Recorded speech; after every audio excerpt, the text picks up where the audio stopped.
हम लोग current affairs देख रहे हैं, तो उसी सीरीज में नेक्स्ट क्लास है करंट अफेयर की। और अब नए करंट अफेयर्स देखते हैं। फरवरी मंथ का करंट अफेयर हम लोग देख रहे थे, तो इसमें एक बहुत इंपॉर्टेंट न्यूज़ है इस बार, वो है सऊदी अरबिया से। लास्ट ईयर आप लोगों ने पढ़ा होगा, जब जिन लोगों ने लास्ट ईयर भी एग्ज़ाम दिया होगा, कि अरब कंट्री की पहली वीमेन एस्ट्रोनॉट गई थी। तो इस बार सऊदी अरबिया की पहली फीमेल एस्ट्रोनॉट जा रही हैं। तो उसका नाम पूछ सकते हैं कि सऊदी अरबिया की पहली फीमेल एस्ट्रोनॉट जो है वो इंटरनेशनल स्पेस स्टेशन में जाएंगी। तो उनका नाम है रैयाना बरनावी। रैयाना बरनावी, ये सऊदी अरबिया की पहली फीमेल एस्ट्रोनॉट हैं जो इंटरनेशनल स्पेस स्टेशन में जाएंगी। अरब कंट्री की नहीं, सऊदी अरबिया की। दूसरा ऑप्शन क्या दे सकता है कि पहली अरब कंट्री की वीमेन कौन है, तो वो है नोरा अल मतरूशी, वो यूएई की थी।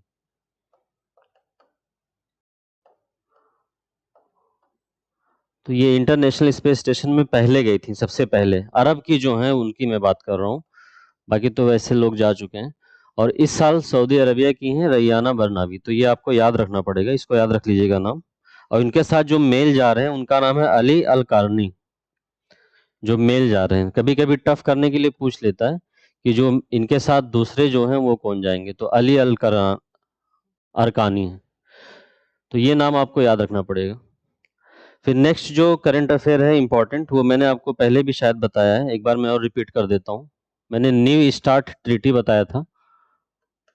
New start new start treaty ये 2010 में साइन हुआ था।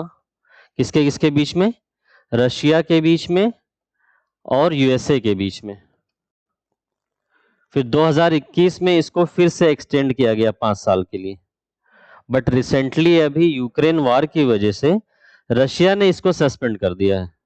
तो ऑप्शन में आएगा कि किसने न्यू स्टार्ट ट्रीटी को सस्पेंड किया है, तो रशिया ने सस्पेंड किया है न्यू स्टार्ट ट्रीटी को। न्यू स्टार्ट ट्रीटी मतलब है new strategic arms reduction treaty.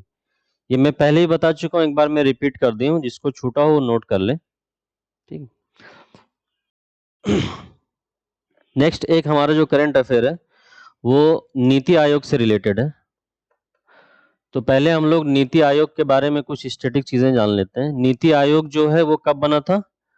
2015 में बना था नीति आयोग। तो सबसे पहले ये याद रखना है, किसको रिप्लेस करके बना था ये प्लानिंग कमीशन को रिप्लेस करके बना था नीति आयोग 2015 में। क्लियर? अभी नीति आयोग के जो चेयरमैन होते हैं वो एक्स ऑफिशियो चेयरमैन होते हैं, और वो प्राइम मिनिस्टर ऑफ इंडिया होते हैं, नीति आयोग के जो चेयरमैन होते हैं। क्लियर? तो ये नीति आयोग से स्टैटिक चीजें हैं। और इसमें डिफरेंस क्या है प्लानिंग कमीशन और नीति आयोग में? देखिए, प्लानिंग कमीशन जो था वो टॉप टू बॉटम अप्रोच पे काम करता था, मतलब टॉप लेवल से पॉलिसीज बनती थी और वो नीचे की तरफ आती थी। बट नीति आयोग क्या है? नीति आयोग जो है ये बॉटम टू टॉप है, बॉटम टू टॉप अप्रोच पे काम करता है। क्लियर? और प्लानिंग कमीशन जो होता था one size fit for all approach, top down top to bottom approach की वजह से ये ऊपर से लोग पॉलिसी बना देते थे, वही चीजें नीचे इंप्लीमेंट होती थी। और एक चीज और थी, प्लानिंग कमीशन को फिनेंस एलोकेशन का भी पावर था। ये स्टेट्स को उनके परफॉर्मेंस के बेसिस पे पैसे एलोकेट करता था। ये पावर नीति आयोग के पास नहीं है। ये चीज बहुत इंपॉर्टेंट है, ये आपको याद रखना पड़ेगा कि नीति आयोग जो है वो फिनेंस एलोकेशन का काम नहीं करता है, ये आपको ध्यान रखना है। क्लियर? और प्लानिंग कमीशन में स्टेट्स का रिप्रेजेंटेशन नहीं होता था, यहाँ पे स्टेट के सीएम नहीं होते थे। जबकि नीति आयोग में एक गवर्निंग काउंसिल भी होता है, गवर्निंग काउंसिल होता है नीति आयोग में। इस गवर्निंग काउंसिल में पीएम भी होते हैं, और पीएम के अलावा जितने भी स्टेट हैं स्टेट के सीएम भी होते हैं, और ऐसे यूनियन टेरिटरीज जहां पे लेजिस्लेटिव असेंबली है, जैसे दिल्ली है, पुडुचेरी है, तो वहां के भी सीएम यहाँ पार्टिसिपेट करते हैं। तो ये नीति आयोग से रिलेटेड कुछ चीजें इंपॉर्टेंट है स्टैटिक। प्लस नीति आयोग का एक बहुत इंपॉर्टेंट मिशन है अटल इनोवेशन मिशन। ये कई बार पूछा है एग्जाम में, ये इनोवेशन को प्रमोट करता है, अटल इनोवेशन मिशन। ये नीति आयोग अटल इनोवेशन मिशन नीति आयोग के अंडर में आता है। क्लियर? इसके अलावा नीति आयोग जो है वो कुछ इंडेक्स निकालता है। जैसे नीति आयोग का एक इंडेक्स है कंपोजिट वाटर मैनेजमेंट इंडेक्स, ये भी नीति आयोग का इंडेक्स है। क्लियर? तो ये कुछ चीजें हैं जो नीति आयोग से रिलेटेड एग्जाम में पहले पूछी जा चुकी हैं। आप लोग जिसको पता है रिवाइज कर लीजिए, जिसको नहीं पता है वो नोट डाउन करके इसको रिवाइज करिए। क्लियर? करंट में क्या न्यूज है नीति आयोग का? नीति आयोग के नए सीईओ बने हैं, नए सीईओ नीति आयोग के बने हैं। उनका नाम है BVR Subrahmanyam. BVR Subrahmanyam, BVR Subrahmanyam जो है ये नए सीईओ बने हैं नीति आयोग के। तो आपसे पूछ सकता है कि नीति आयोग के नए सीईओ कौन है। बाकी स्टैटिक में जाएंगे तो जो चीजें हमने पीछे आपको बताई हैं वो चीजें स्टैटिक में भी पूछ सकते हैं। क्लियर? और इन्होंने किसको रिप्लेस किया है? परमेश्वरन अय्यर को रिप्लेस किया है। कभी कभी थोड़ा टफ करने के लिए पूछ लेते हैं कि नीति आयोग के जो चेयरमैन है बीवीआर सुब्रमण्यम, उन्होंने किसको रिप्लेस किया है? तो ये परमेश्वरन अय्यर को इन्होंने रिप्लेस किया है। परमेश्वरन अय्यर को इन्होंने रिप्लेस किया है। ये परमेश्वरन अय्यर नाम आप याद रखिएगा। इनको रिप्लेस करके कौन नए सीईओ बने हैं? बीवीआर सुब्रमण्यम। क्लियर? और एक चीज और है, नीति आयोग का एक और प्रोग्राम चलता है, वो है aspirational districts programme. Aspirational district programme, ये प्रोग्राम किसका है? ये नीति आयोग का है। ये भी एग्जाम में पूछा है कि एस्पिरेशनल डिस्ट्रिक्ट प्रोग्राम किसका है, तो नीति आयोग का प्रोग्राम है ये। एस्पिरेशनल डिस्ट्रिक्ट प्रोग्राम वो है जो ऐसे डिस्ट्रिक्ट्स जिनका सोशल और इकोनॉमिक इंडिकेटर में वो बहुत बैकवर्ड है, ठीक, तो ऐसे डिस्ट्रिक्ट्स को आइडेंटिफाई करके उनका सोशल और इकोनॉमिक इंडिकेटर को इम्प्रूव करना है। तो ऑल ओवर इंडिया में ऐसे 112 डिस्ट्रिक्ट्स को आइडेंटिफाई किया गया है जिनका social economic indicator as compare to other district के वो बहुत लो है, तो उसको इम्प्रूव करना है। अब आप हमें कमेंट सेक्शन में ये बताइएगा कि एस्पिरेशनल डिस्ट्रिक्ट प्रोग्राम में यूपी के कितने डिस्ट्रिक्ट्स हैं। ये यूपी के एक एग्जाम में पूछा है कि एस्पिरेशनल डिस्ट्रिक्ट प्रोग्राम में यूपी के कितने डिस्ट्रिक्ट्स आते हैं। आप लोग हमें बताइएगा इसको कमेंट सेक्शन में। नेक्स्ट हमारा एक न्यूज है, वो है National commission for Women. National commission for Women, Khushbu Sundar है वो इसकी नई मेंबर बनी है। तो ये पूछ सकता है कि नेशनल कमीशन ऑफ वीमेन की नई मेंबर कौन है इसमें से, तो खुशबू सुंदर है, ये इनको नया मेंबर बनाया गया है। She has been appointed as new member of national commission for women. अब देखिए नेशनल कमीशन फॉर वीमेन से रिलेटेड भी कुछ चीज पूछ सकता है। जैसे नेशनल कमीशन फॉर वीमेन ये स्टैट्यूटरी बॉडी है या कॉन्स्टिट्यूशनल बॉडी है या एक्स्ट्रा कॉन्स्टिट्यूशनल बॉडी है, ये सब चीजें पूछ सकता है। तो नेशनल कमीशन फॉर वीमेन को एक्ट से बनाया गया है, पार्लियामेंट के एक्ट से बनाया गया है, तो ये स्टैट्यूटरी बॉडी है। देखिए ऐसी कोई बॉडी जो पार्लियामेंट के एक्ट से बनी हो या स्टेट लेजिस्लेटिव असेंबली के एक्ट से बनी हो तो उसको स्टैट्यूटरी बॉडी बोला जाता है। क्लियर? ऐसी कोई बॉडी जिसके बनाने का या जिसका स्ट्रक्चर कॉन्स्टिट्यूशन में दिया गया हो उसको कॉन्स्टिट्यूशनल बॉडी बोला जाता है। और ऐसी बॉडी जो एग्जीक्यूटिव रिजोल्यूशन से बनाया गया हो उसको नॉन स्टैट्यूटरी बॉडी या एक्स्ट्रा कॉन्स्टिट्यूशनल बॉडीज बोला जाता है। मतलब ना तो वो एक्ट से बने हैं और ना ही कॉन्स्टिट्यूशन में उनका बनने का कोई प्रोविजन है। ठीक, जैसे अभी हम आपको बताते हैं, जैसे कॉन्स्टिट्यूशनल बॉडी है तो जैसे फिनेंस कमीशन है। फिनेंस कमीशन हमारा कॉन्स्टिट्यूशनल बॉडी है, क्यों? क्योंकि आर्टिकल 280 में इसके बारे में बताया गया है, फिनेंस कमीशन के बारे में। ऐसे आप देखेंगे CAG, controller and auditor general, ये भी हमारा कॉन्स्टिट्यूशनल बॉडी है, क्यों? क्योंकि आर्टिकल 148 में इसके बारे में प्रोविजंस है। क्लियर? ऐसे आप देखेंगे election commission of India, election commission of India भी कॉन्स्टिट्यूशनल बॉडी है, क्यों कॉन्स्टिट्यूशनल बॉडी है? आर्टिकल 324 में इसके बारे में बताया गया है। क्लियर? ऐसे आप जब देखेंगे अटॉर्नी जनरल ऑफ इंडिया, ये भी कॉन्स्टिट्यूशनल बॉडी है, क्यों? क्योंकि आर्टिकल 76 में इसके बारे में बताया गया है। ऐसे जब आप देखेंगे इस union public service commission, and state public service commission, ये दोनों कॉन्स्टिट्यूशनल बॉडी हैं, क्योंकि आर्टिकल 315 में इसके बारे में बताया गया है। ये सब आर्टिकल्स आप याद करिए, क्योंकि ये मैच करने को बता देता है एग्जाम में। तो यूनियन पब्लिक सर्विस कमीशन और स्टेट पब्लिक सर्विस कमीशन, ये तो आपका कॉन्स्टिट्यूशनल बॉडी है। बट एक होता है joint public service commission, UPPSC में last to last year question पूछा गया था।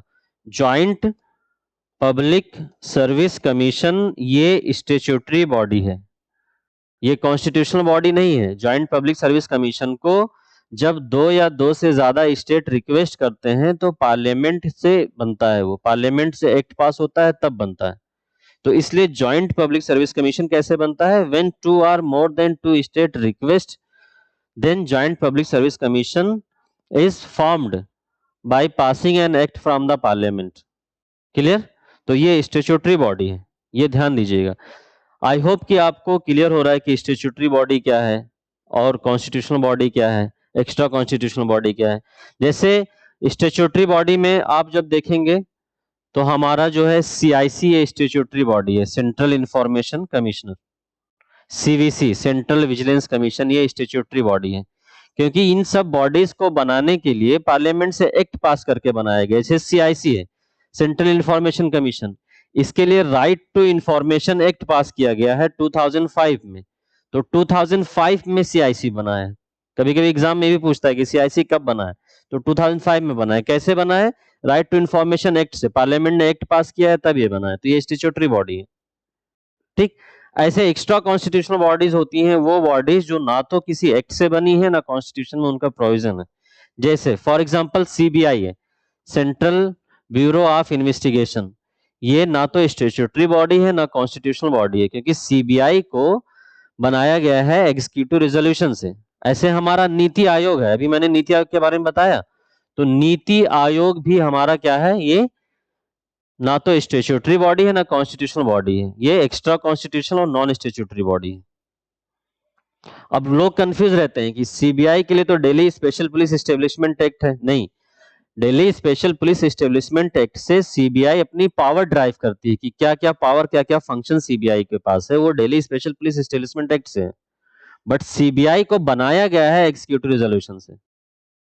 Santhanam committee on prevention of corruption थी, तो उसने रिकमेंड किया था कि सीबीआई बनाइए, तब बना है। सीवीसी भी उसी से बना है, ये भी एग्जाम में पूछता है। Santhanam committee on prevention of corruption, ये कमेटी बनाई गई थी, संथानम कमेटी, याद रखिए। तो उसके रिकमेंडेशन पे सीवीसी और सीबीआई को बनाया गया था। क्लियर है? तो आई होप कि आपको ये सब क्लियर हो रहा है। तो एनसीडब्ल्यू जो है वो क्या है? स्टैट्यूटरी बॉडी है। ठीक,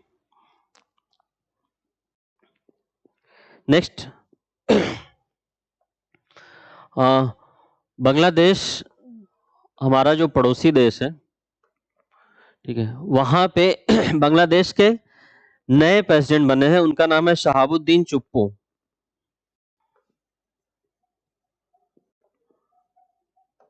शहाबुद्दीन चुप्पू, ये बांग्लादेश के नए प्रेसिडेंट बने हैं। तो जब भी आसपास ये हमारे नेबर की किसी कंट्री में प्रेसिडेंट या पीएम चेंज होता है तो जनरली वो एग्जाम में पूछ लेता है। तो Shahabuddin Chuppu new president of Bangladesh है, ये आप लोग लिख लीजिएगा। क्लियर?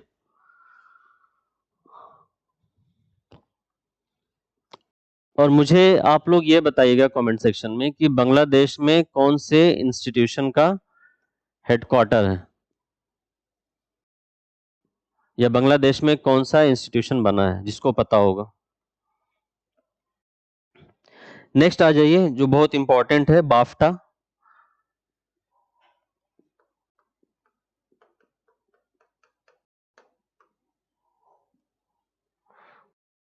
बाफ्टा अवार्ड जनरली जब भी दिया जाता है तो ये इंपॉर्टेंट ही रहता है, क्योंकि कई बार ये एग्जाम में पूछ चुका है।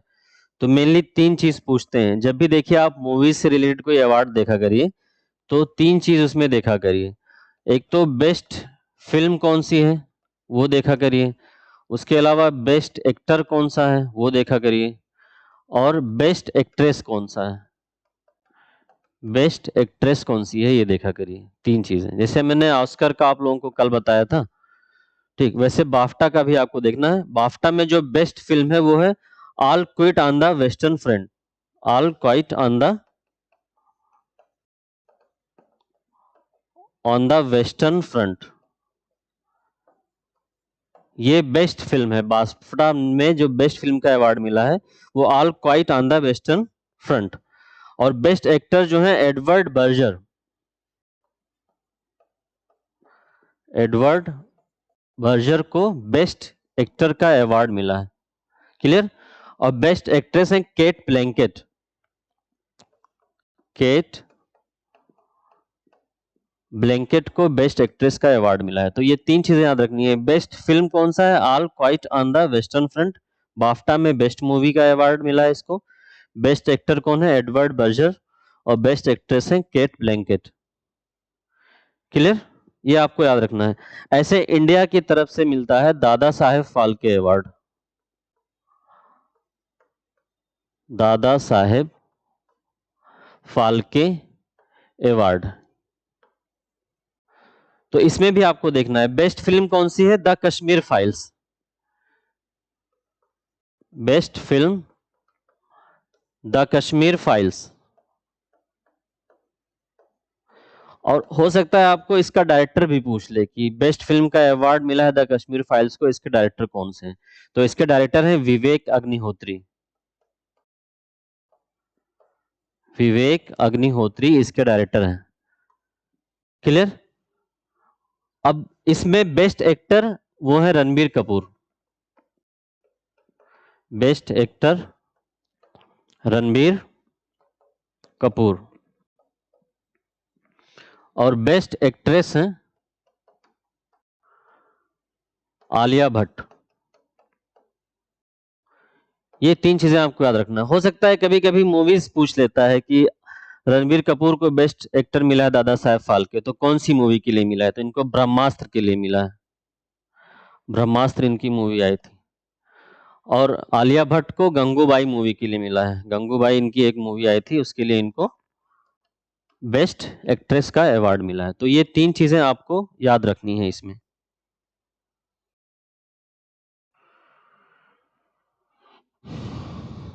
क्लियर।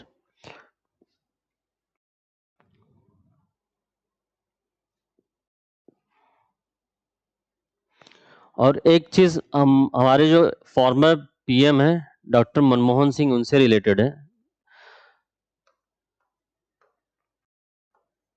डॉक्टर मनमोहन सिंह को लाइफ टाइम अचीवमेंट अवार्ड मिला है यूके में,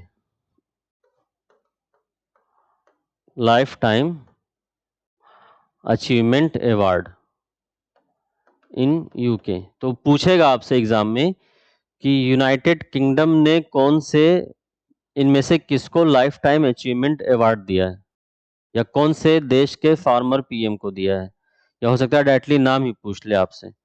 तो अगर नाम पूछता है तो डॉक्टर मनमोहन सिंह आप याद रखिए, इनको लाइफ टाइम अचीवमेंट अवार्ड मिला है। क्लियर।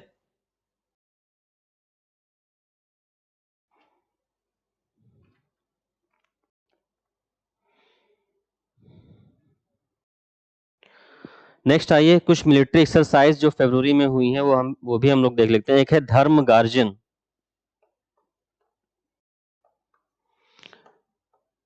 धर्म गार्जन जो मिलिट्री एक्सरसाइज है वो इंडिया और जापान के बीच का मिलिट्री एक्सरसाइज है। किसके किसके बीच में है? धर्म गार्जन इंडिया एंड जापान के बीच का।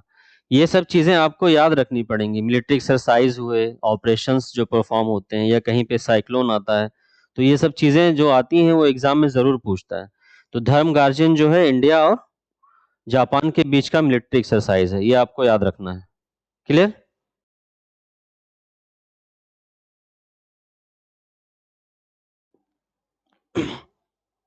और एक एक्सरसाइज और बहुत फेमस है, वो है दस्तलिक। ये पहले एग्जाम में ये सब एक्सरसाइज पूछ चुका है अलग अलग स्टेट पीसीएस में। तो दस्तलिक एक्सरसाइज जो है वो किसके बीच में है? इंडिया और उज्बेकिस्तान के बीच में है। दस्तलिक एक्सरसाइज इंडिया एंड उज्बेकिस्तान के बीच का एक्सरसाइज है। तो ये भी बहुत इंपॉर्टेंट है, ये आप एक्सरसाइज दोनों याद रखिएगा। और मैंने बोला कि साइक्लोन वगैरह भी पूछता है, ठीक। स्पेशली क्या होता है, इसे 3-4 साइक्लोन एक साइड में दे देगा जो पिछले साल आए हुए हैं, और एक साइड में कंट्री दे देगा, तो वो मैच कराने को देता है। तो अभी न्यूजीलैंड में साइक्लोन गैब्रियल आया था, साइक्लोन गैब्रियल, ये कहाँ पे आया था? ये न्यूजीलैंड में आया था। ये आपको याद रखना पड़ेगा, साइक्लोन गैब्रियल। और भी जो ऐसे साइक्लोन साल भर आए होंगे, ठीक है, वो हम कवर करते चलेंगे, क्योंकि इसे जनरली मैच करने को देता है। ठीक, जैसे अभी आप लोग कमेंट सेक्शन में मुझे बताइएगा, मेडागास्कर में एक साइक्लोन आया था, उसका क्या नाम है? मेडागास्कर एक कंट्री है ना, साउथ अफ्रीका के पास, अफ्रीका कॉन्टिनेंट में। तो वहाँ मेडागास्कर में भी एक साइक्लोन आया था, तो उस साइक्लोन का नाम आप लोग मुझे बताइए कमेंट सेक्शन में। जैसे साइक्लोन गैब्रियल न्यूजीलैंड में आया है, ये आपको याद रखना पड़ेगा, ये सब चीजें एग्जाम में पहले पूछ चुका है। क्लियर?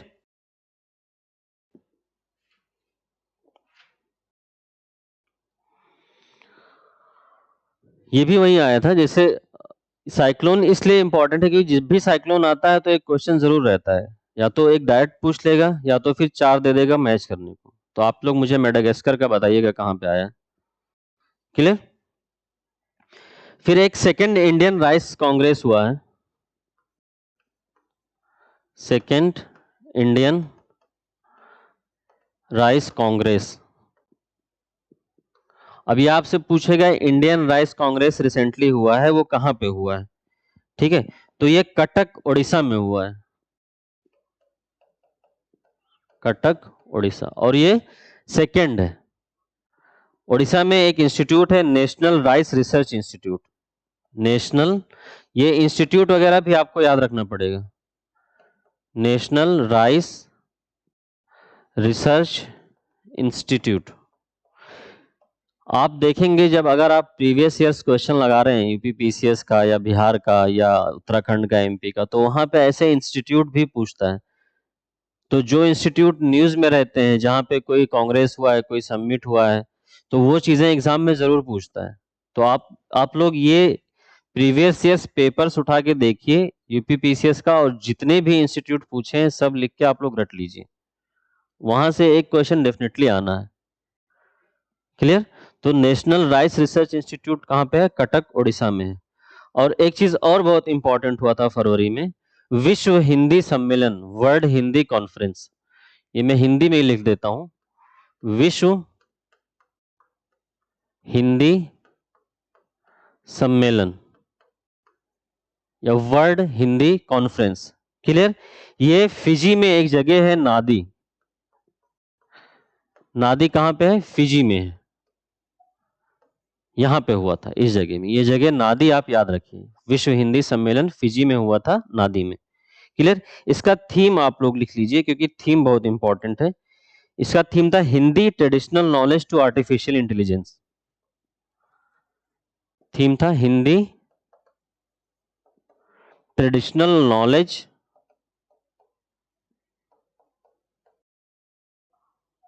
To artificial intelligence. ठीक, तो विश्व हिंदी सम्मेलन कहां पे हुआ था? नादी, फिजी में है।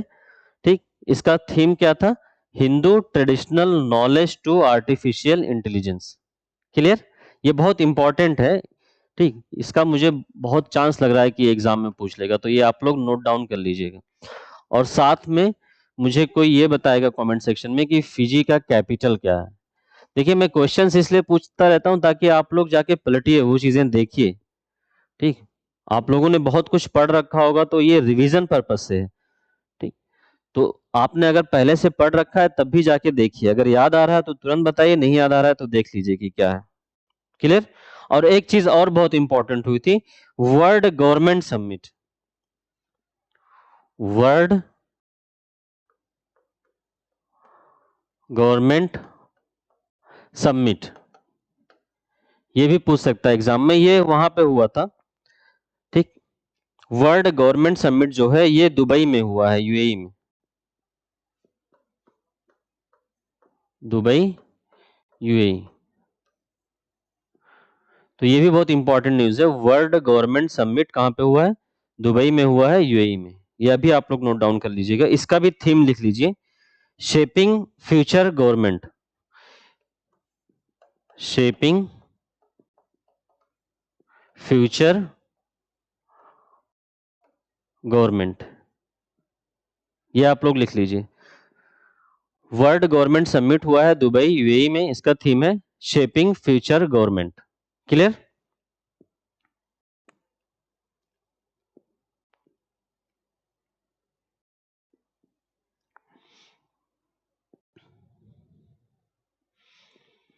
अब नेक्स्ट आ जाइए, कुछ इंपॉर्टेंट डेज।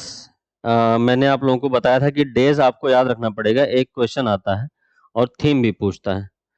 तो जैसे मैंने आपको पहले बताया है कि अप्रैल का मैंने आपको बताया था कुछ, कि 21 अप्रैल को क्या होता है, सिविल सर्विसेज डे होता है 21 अप्रैल को। तो ये लिख लीजिए जिसको नहीं पता हो। 24 अप्रैल को क्या होता है, पंचायती राज डे होता है 24 अप्रैल को। ये सब एग्जाम में पूछा है, मैं वही बता रहा हूँ जो जो एग्जाम में पूछा है, ठीक है। फिर ऐसे हमारा 7 अप्रैल को क्या होता है, वर्ल्ड हेल्थ डे होता है हमारा 7 अप्रैल को, वर्ल्ड हेल्थ डे। क्लियर? फिर क्या होता है हमारा, देखिए मैंने आपको पहले भी बताया था, एक ट्रिक बताया था, वेब। ये याद रखिए, वेब। वेब में क्या है, 22 मार्च को क्या होता है हमारा, वाटर डे होता है। 22 अप्रैल को क्या होता है हमारा, अर्थ डे होता है। और 22 मई को क्या होता है हमारा, बायोडाइवर्सिटी डे होता है। तो यहाँ पे अप्रैल वाला भी पूछता है कि अर्थ डे 22 अप्रैल को क्या होता है, अर्थ डे होता है। अब ये हेल्थ डे और अर्थ डे दोनों का थीम बहुत ही इंपॉर्टेंट है, ये आपको याद करना पड़ेगा। तो मुझे आप लोग बताइएगा कि हेल्थ डे का थीम क्या था इस बार, और अर्थ डे का थीम क्या था इस बार। ये दोनों चीज आप मुझे कमेंट सेक्शन में बताइएगा। क्लियर? और एक और इम्पोर्टेंट डे पूछता है अप्रैल में, वो होता है 26 अप्रैल। वो होता है वर्ल्ड इंटेलेक्चुअल प्रॉपर्टी डे। तो ये जो डेज हैं ये आपको याद रखना पड़ेगा। अप्रैल 21 को क्या होता है, सिविल सर्विस डे, ठीक। अप्रैल 24 को क्या होता है, पंचायती राज डे। 7 अप्रैल को क्या होता है, वर्ल्ड हेल्थ डे। 22 अप्रैल को क्या होता है, अर्थ डे। और 26 अप्रैल को क्या होता है, वर्ल्ड इंटेलेक्चुअल प्रॉपर्टी डे। तो इतने डेज अप्रैल में हैं जो कई कई अलग अलग एग्जाम में पूछा है, तो आप लोग इसको याद कर लीजिएगा।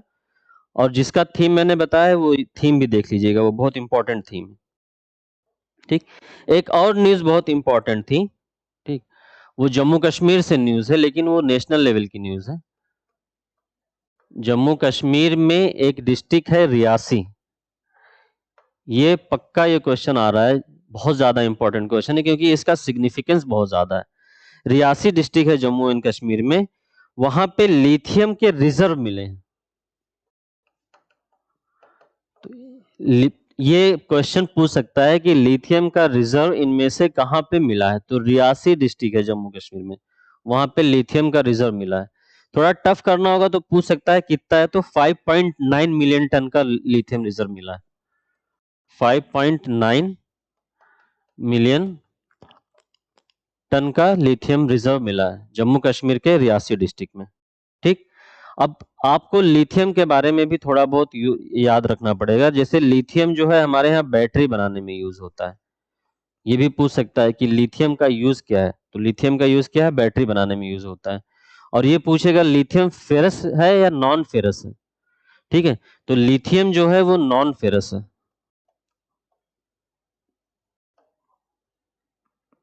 और कहाँ पे यूज होता है लिथियम, बैटरी बनाने में यूज होता है। जो हम लोग मोबाइल फोन या लैपटॉप वगैरह यूज करते हैं उसमें जो बैटरी होती है उसको बनाने में यूज होता है lithium battery, lithium ion battery बोला जाता है उसको।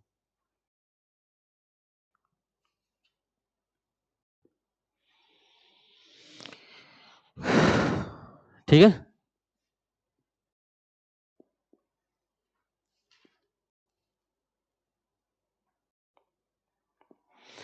और एक चीज और है, जब भी कोई बड़ा अभियान या मिशन या कोई चीज लॉन्च होता है, और स्पेशली अगर उसको पीएम लॉन्च करते हैं, तो ये पूछता है वो कहाँ से लॉन्च हुआ है या कब लॉन्च हुआ है।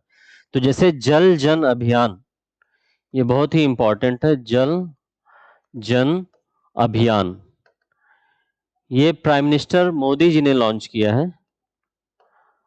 अब ये पूछेगा कि कहाँ से लॉन्च किया है। जल जन अभियान पीएम मोदी ने राजस्थान से लॉन्च किया है। तो ये चीज आपको याद रखना पड़ेगा। इस तरह के क्वेश्चंस पहले एग्जाम में पूछा है कि जल जन अभियान या कोई ऐसा बड़ा अभियान, ठीक है, कहाँ से लॉन्च हुआ है, तो पीएम मोदी ने इसको राजस्थान से लॉन्च किया है, जल जन अभियान। ठीक। फरवरी में एक और बहुत बड़ी न्यूज थी, ठीक है, वो था यूपी का global investor summit. UP global investor summit, ये बहुत ही इंपॉर्टेंट है, इससे एक क्वेश्चन बनना ही बनना है। और स्पेशली जीएस थर्ड में पहले आता था, लेकिन अब पेपर 5 और पेपर 6 यूपी स्पेशल एड हो गया है, तो वहां पे इकोनॉमिक्स में ये बहुत इंपॉर्टेंट है। इस बार मेंस में डेफिनेटली इस पे क्वेश्चन आएगा, UP global investor summit. But उसके पहले प्रीलिम्स का हम लोग देख लेते हैं क्या इंपॉर्टेंट है। तो प्रीलिम्स में यूपी ग्लोबल इन्वेस्टर समिट कहाँ पे हुआ, सबसे पहले ये पूछ सकता है कि कहाँ पे हुआ है। तो वो कहाँ पे हुआ है, लखनऊ में हुआ है। ठीक। अब इसकी डेट भी पूछ सकता है, कभी कभी ये लोग डेट पूछते हैं। तो 10 से 12 फरवरी को हुआ था ये, 10 से 12 फरवरी को हुआ था ये summit, UP investor summit, UP global investor summit. ठीक। अब देखिए इसमें कुछ चीजें और पूछता है कि इसको जब इनॉग्रेट किया गया था तब कौन आए थे। ठीक। तो प्राइम मिनिस्टर नरेंद्र मोदी आए थे जब इसका इनॉग्रेशन था, उन्होंने ही इसको इनॉग्रेट किया था। ये सब प्रीलिम्स के लिए इंपॉर्टेंट फैक्ट्स है जो आपको याद रखना पड़ेगा। फिर इसमें एक और क्वेश्चन पूछ सकता है कि कितने का एमओयू साइन किया है। यूपी के टेस्ट्स में या यूपी के एग्जाम में इस तरह के फैक्चुअल क्वेश्चन जरूर पूछता है कि बजट का साइज क्या है, कितना बजट कितना है। पिछली बार भी एक क्वेश्चन आया था कि यूपी के बजट का साइज क्या है। तो यहाँ पे जो इन्होंने एमओयू साइन किया है वो 33.5 लाख करोड़ का एमओयू साइन, 33.50 लाख करोड़ का एमओयू साइन किया गया है। ये बहुत इंपॉर्टेंट है, 33.50 लाख करोड़ का एमओयू साइन हुआ है। क्लियर। अब हम लोग यूपी बजट के बारे में भी देख लेते हैं कुछ चीजें, बहुत फैक्चुअल चीज। बाकी यूपी बजट जब हम इकोनॉमिक्स वाला सेक्शन कवर करेंगे तो यूपी का और इंडिया का जो बजट है उसमें इंपॉर्टेंट चीजें हम लोग देखेंगे। अभी बस यूपी के बजट का साइज आप लोग देख लीजिए। देखिए एग्जैक्ट पूछता है एग्जाम में, पिछली बार भी पूछा है, तो एग्जैक्ट है 690,242, 690,242। ये आपको एग्जैक्ट याद रखना है, या 6.90 तो कम से कम याद ही कर लीजिए। पूरा नहीं याद कर पा रहे तो 6.90 करोड़ का आप लोग याद कर लीजिए, 6.90 लाख करोड़, इतने करोड़ यूपी का बजट का साइज है। ठीक। तो इतना याद रख लीजिए, 6.90 लाख करोड़। अगर इतना याद रहेगा तब भी ऑप्शन देख के आपको थोड़ा सा आइडिया लग जाएगा। और जब भी देखिए एग्जैक्ट डेटा देके कोई चीज पूछते हैं तो वो जनरली सही ही रहता है, क्योंकि इतना बड़ा डेटा दे के बीच में ऑप्शन में देते हैं तो अलग बात है, लेकिन जब ये बीच में दे देते हैं स्टेटमेंट में तो जनरली ये सही रहता है। बाकी यूपी बजट और इंडिया का बजट हम लोग स्पेशली करेंगे एक अलग क्लास में।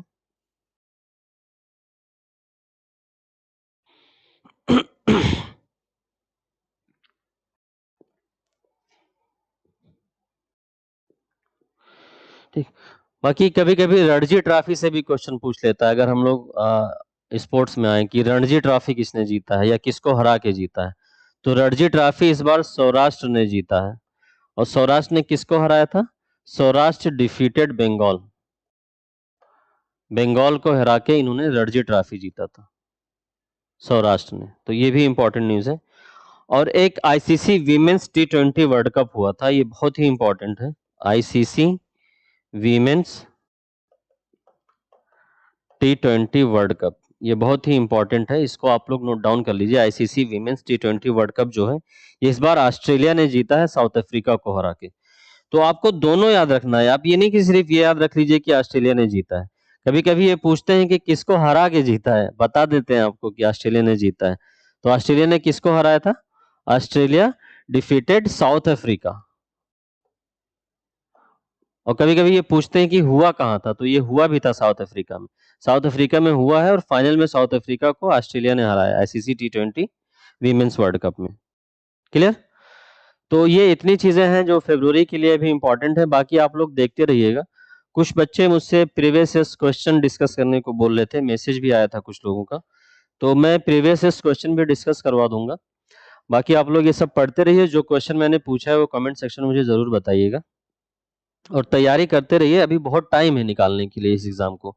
जिन्होंने प्रीवियस ईयर्स क्वेश्चन पेपर नहीं कंप्लीट किया है, प्लीज़ प्रीवियस ईयर्स क्वेश्चन सबसे पहले लगा लीजिए, तब आप कोई टेस्ट सीरीज़ लगाइए। आप लोग गलती क्या करते हैं, प्रीवियस ईयर्स क्वेश्चन नहीं लगाते हैं, मार्केट में टेस्ट सीरीज़ ढूँढते रहते हैं।